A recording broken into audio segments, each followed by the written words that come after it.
estás en la Asociación contra la Violencia Institucional. ¿Cómo andamos de violencia institucional desde la llegada de Javier Milei al gobierno?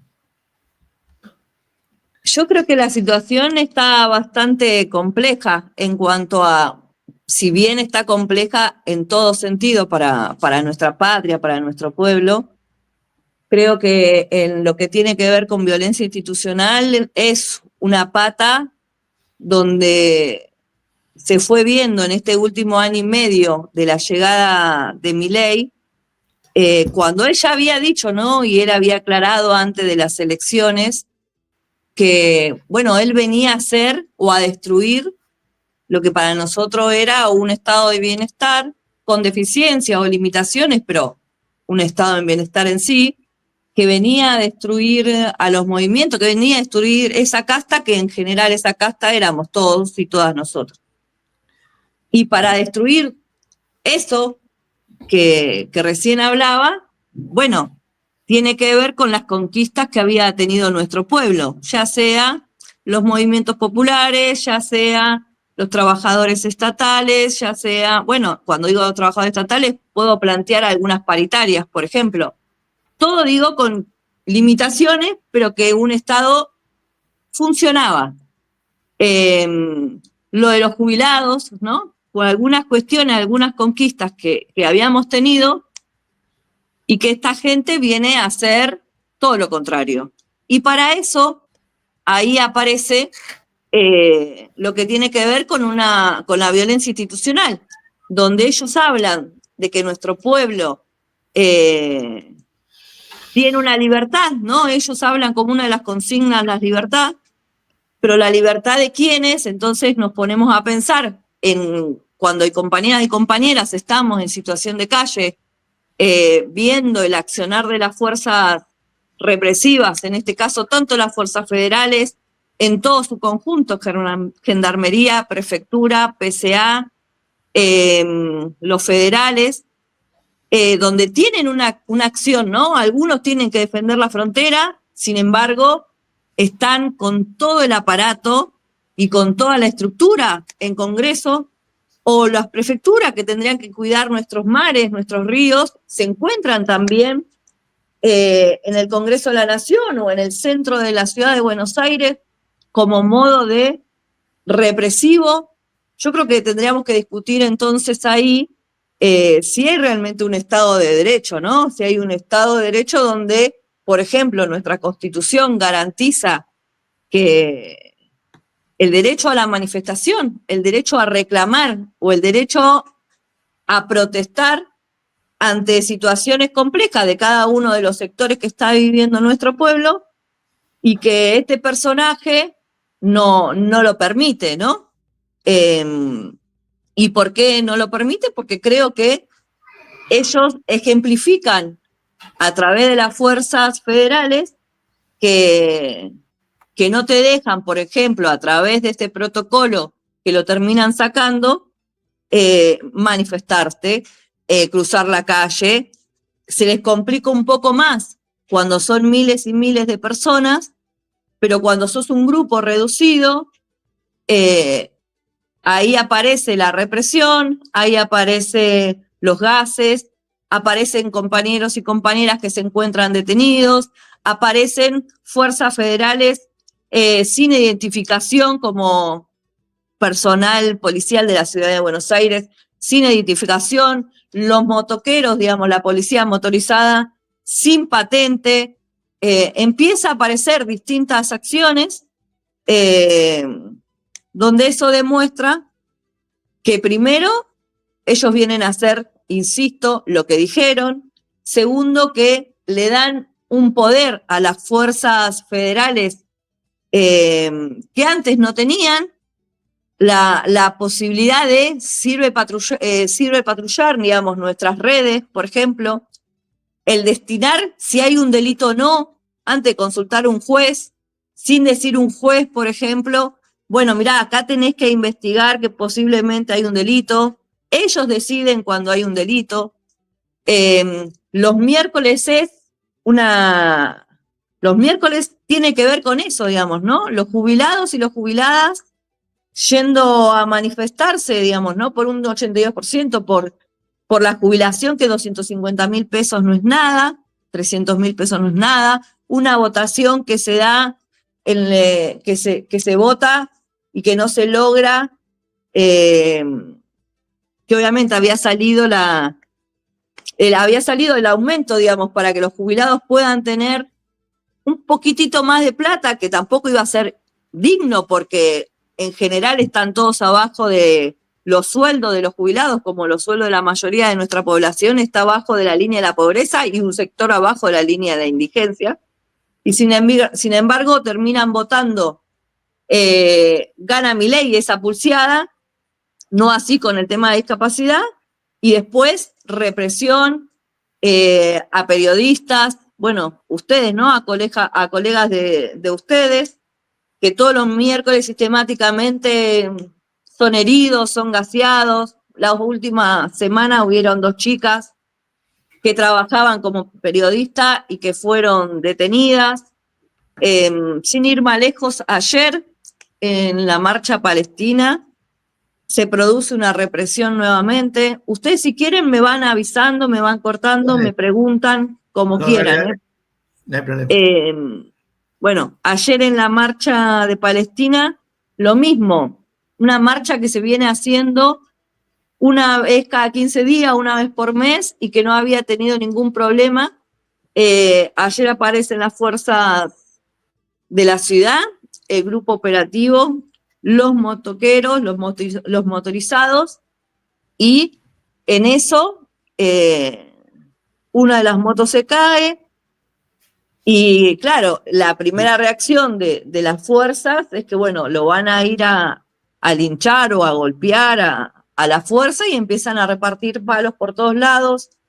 Un jubilado que va todos los miércoles herido, un jubilado de los insurgentes que se encontró herido, que lo tuvieron que llevar al hospital, Ramos Mejía, otra persona detenida en ese lugar, compañero que todos conocemos de hace muchos años, hijos también de desaparecidos, Fernando Iglesias, y así tenés una infinidad de acciones que se producen sistemáticamente en esto que hablábamos recién, en el derecho a la protesta, el derecho a manifestarse, el derecho a poder plantear una diferencia con quien hoy nos gobiernan, es sistemáticamente reprimido. Por eso decía que en todo caso teníamos que ver o discutir cuál es el Estado de Derecho que nos manifestamos, digamos, ¿no? Porque cuando ellos manifiestan o cuando ellos se expresan, no hay ningún problema.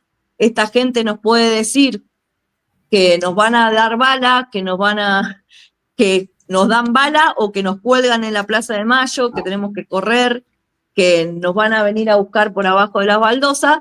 Sin embargo, después, ellos con toda liviandad, ¿no? Y con toda esa expresión de odio que tienen hacia un sector de nuestro pueblo o a todo nuestro pueblo, después cuando vos vas a una manifestación, en ese derecho de libertad, de manifestarse, después te reprimen, te meten en cana, te lastiman. Bueno, ni hablar que lo que pasó con Pablo Grillo, ¿no? Que nuevamente va a ser operado. Digo que esa cosa está complicado. Y aparte, creo que trae consecuencias, ¿no? Digamos, la vida de Pablo Grillo no va a ser más la que era. Ojalá que sí, ojalá que se recupere, y estamos todos deseando con mucha fuerza que sea así, porque tenemos toda la esperanza de que nuevamente va a salir bien. Ahora, todos estos accionares de las fuerzas de seguridad, obviamente con las órdenes y el aval del poder político, del jefe de Estado, junto a su ministra y junto a todos ellos, bueno, tiene un sentido, digamos, tiene un sentido de, bueno, che, fíjense en que al que se va a manifestar le va a pasar esto, ¿no? Bueno, esto es lo que te va a pasar. Hasta lo que sé, el compañero, que es un compañero del MTR, que cayó en la actividad de Loma de Zamora, le negaron la excarcelación. Claro. Por lo tanto, se encuentra detenido. Seguramente lo volverán a apelar y trabajarán el tema del procesamiento, pero no deja de ser un problema para todos aquellos y aquellas que soñamos, ¿no?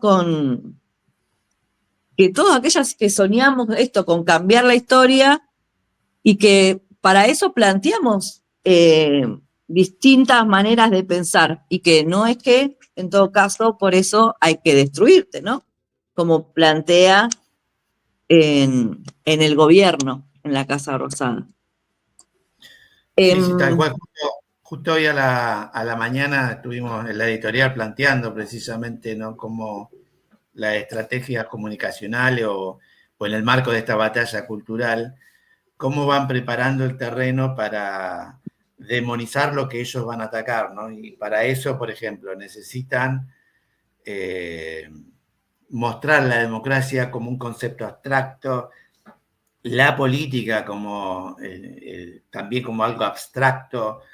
¿Por qué? Porque después de eso, a eso les permite cambiarle el sentido a las cosas, la posibilidad de la mentira, porque todo esto, en el caso de Tiago Florentín, no había cascotes. Los cascotes los mostraban, no sé de dónde, mostraban un mismo cascote en cada una de las denuncias que hacían los libertarios, pero en realidad nadie tiró cascote. Lo que voló fue un brócoli que se hizo famoso, Sí, pero sí.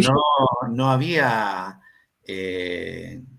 cascote que se tirara, ¿no? Pero al otro compañero de hijos que también paró la camioneta y se paró así en el capot, y con toda la bronca, porque además el contexto de eso, de cómo se llegó a eso, también los medios no dicen nada, pero Milei veía un cartel que decía fuera Milei y decía negro de mierda, van a correr zurdo, le gritaban ladrones y decían esos son los tuyos, hija de puta, así estaba el tipo arriba de la camioneta.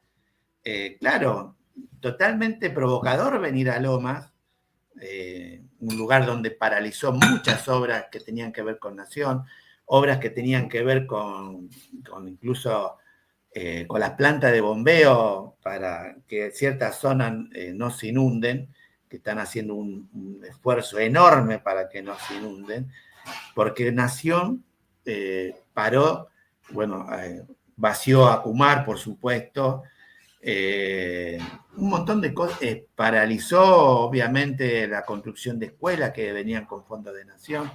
Entonces, ¿qué esperan los tipos recibir acá? O en Corrientes o en cualquier otro lugar donde van. Es mucha la bronca, ni me imagino si llegara a ir a Lanús, ¿no? La gente que conoce a Pablo Grillo, ni me imagino cómo lo pueden llegar a recibir. Entonces, ha cosechado crueldad, ha sembrado crueldad y va a cosechar, por supuesto, estas expresiones de resistencia. Pero bueno, me parece esto, ¿no? Que los tipos juegan con esa pasividad que uno ve de repente en la gente, pero la gente empieza a calentarse, ¿no? Empieza ya a haber muestras de resistencia que muestran un hartazgo, ¿no? De basta Milei. Como decía Eve, ¿no? Basta Milei. Para la mano, Milei. Sí. Sí, ahí en eso que planteás vos, ¿no? Esto que no se da de un momento al otro, que todavía le sigue costando a nuestro pueblo darse cuenta quién está gobernando, porque hay gente todavía de a pie que todavía lo sigue bancando, ¿no? En esa esperanza que él le dice, ¿no? Me complica, no tengo plata, pero todavía sigo, ¿no? Como creyendo en ese alguien creo que, bueno, con el tema de discapacidad, los audios y eso, bueno, ahí se le fue complicando un poco más. Creo que lo de Libra, por ejemplo, la piloteó bastante bien. Tal vez para la militancia común, para el que estamos en este círculo, y no, pero para el de a pie, que se levanta a las 5 de la mañana y llega a las 12 de la noche, bueno, esa persona está metida en cómo conseguir un dinero para llevar algo a su casa.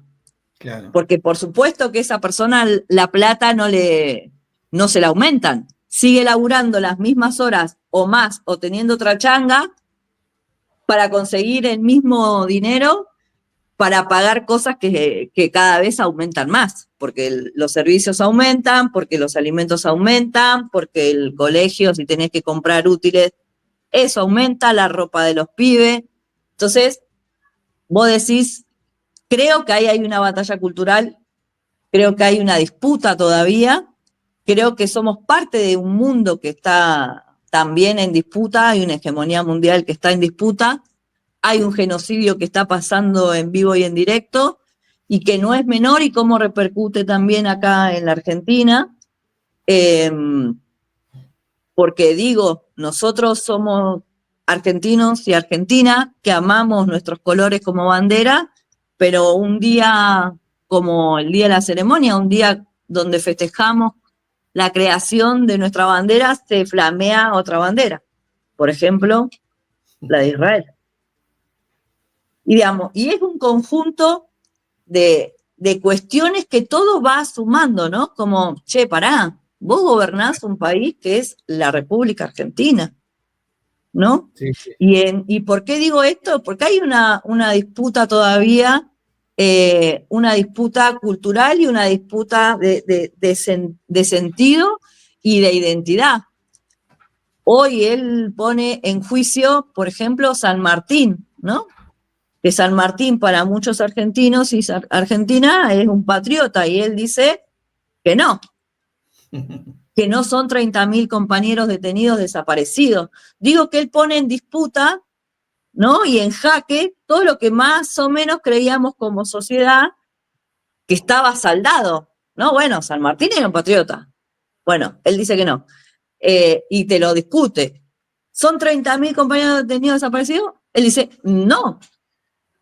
Y es que así... viene a destruir la nación. Exacto. El Estado-nación, el Estado de bienestar, el Estado social, viene a destruir eso, ¿no? Y yo calculo que su estrategia tiene que ver con la Argentina balcanizada, ¿no? Una Argentina que genera una crisis enorme, ¿para qué? Para después negociar con el fondo el canje de deuda por territorio como se pensaba en los 90. Sí. Los tipos vienen por la destrucción del país. ¿No? Sí, vienen por la destrucción, y en esto que decís vos, vienen también por la entrega de nuestros bienes comunes, ¿no? Hoy el agua. Palestina no tiene agua. Digo, lugares donde al extremo, ¿no? Que nosotros no estamos pasando, de Palestina que vive un genocidio, pero el agua acá la tenemos. Sin embargo, vienen por el agua, ¿no? Vienen por el litio, vienen por los minerales. Nuestras Malvinas se la entregó en Monio. Eso, creo que como decís vos, vienen a destruir y también vienen a saquearla, digamos, ni siquiera saquearla, porque en realidad podríamos pensar que siempre hubo saqueo de nuestros bienes, más, menos, pero siempre ahí estuvo en la línea. Ahora, estos tipos vienen a llevársela, bueno, poniendo bases militares también, ¿no? ¿Por qué viene una base militar yanqui a la Argentina? ¿Hacer qué? ¿No? ¿Por qué va a estar en suelo argentino? Y no tiene que ver con ayuda humanitaria, todo lo contrario, digamos. Y aparte, si vemos a la región, ¿qué ayuda humanitaria le puede dar una base militar, por ejemplo, a Colombia o a Paraguay, que tiene una infinidad de bases militares y donde su pueblo no se encuentra en las mejores condiciones, ¿no? Sino es que sea para estar atento a ver si el pueblo reacciona o no, ¿no? Y ahí ellos poder hacer lo que quieran. Creo que es como una situación compleja la que vive el mundo y nuestro pueblo, digamos. Bueno, Fernanda Pereira, la verdad un gusto charlar con vos. No va a faltar oportunidad para volver a convocarte a compartir en este streaming por Radio Voces y por Radio La Lata de Cotramel, ex canal. Estamos transmitiendo en vivo y en directo por todos esos lugares. Un abrazo grande y gracias por participar de nuestro programa. Gracias, compañero, y nuevamente pido 1000 disculpas por no haberme conectado antes, así que nuevamente las disculpas necesarias para la audiencia y sobre todo para ustedes, compañeros y compañeras que estuvieron esperando. Eso lo vamos a cobrar, en vez del 3% va el 6%. Bueno, me parece bien, acá vale, la otra no, yo me hago cargo de lo que yo tengo acá, así que acá díganme cómo hace. Veo. Dale, un abrazo grande. Gracias. Colón. Ahí está la compañera Fernanda Pereira de la